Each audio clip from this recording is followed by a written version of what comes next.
Hi, in this video we'll be discussing about some more important terminology related to the thermodynamics. The first one is process. See, process is the cause for change in state of the system. Change in state of the system. See, let us consider there is a piston cylinder arrangement like this in which certain amount of gas is present. Now let us consider a pressure versus volume diagram in this particular case. Now let me take the initial position of this one as 1 here. So initial position, that means initial pressure is P1, volume is V1. Now if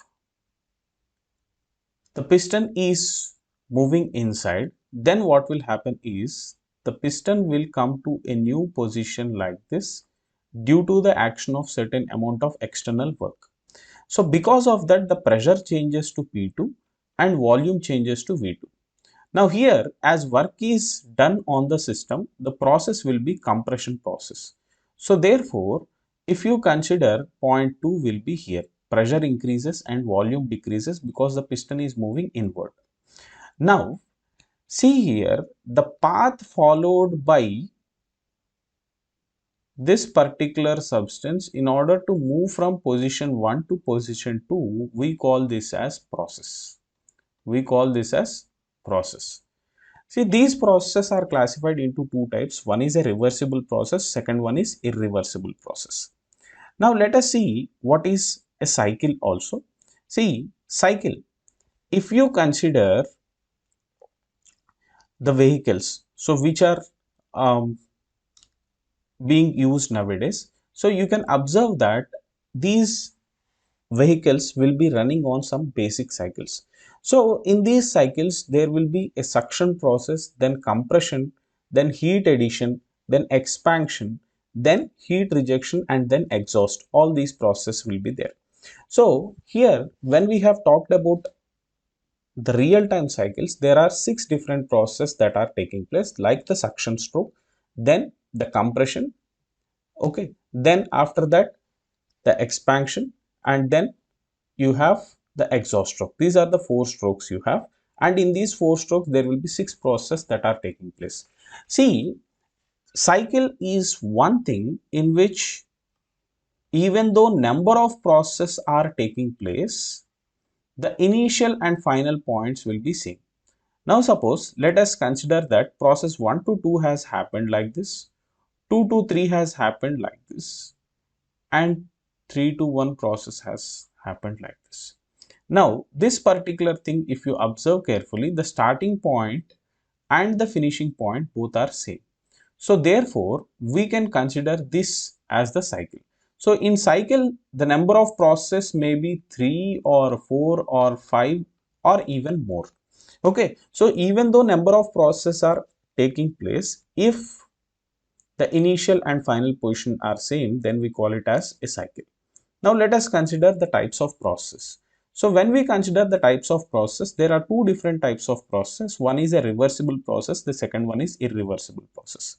So let us consider a graph between pressure versus volume in order to understand this reversible process and irreversible process. Now suppose let me consider initially there is a frictionless piston cylinder arrangement here. So there is no friction that is taking place here.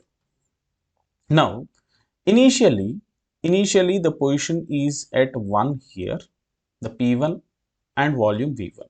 Now certain amount of external work is done on the piston so that the piston displaces inside like this.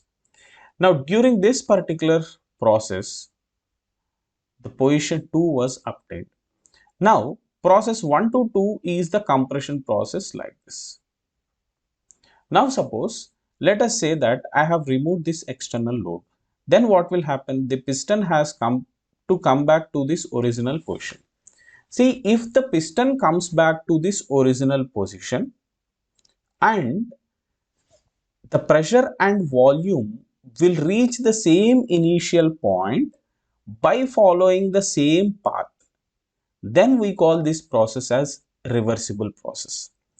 But in order to obtain this reversible process, this system should undergo the functionality very slowly, and at the same time this should be considered as an ideal system. That means during the compression, if certain amount of heat is rejected, during expansion that same amount of Q should come back into the system. And as we have considered frictionless piston cylinder arrangement, so this process can be obtained. But practically speaking, there will be no frictionless piston cylinder arrangement. So therefore, if we consider the initial process 1 to 2 like this, the compression process, now if the piston has to come back to the original position, it may come back like this or like this.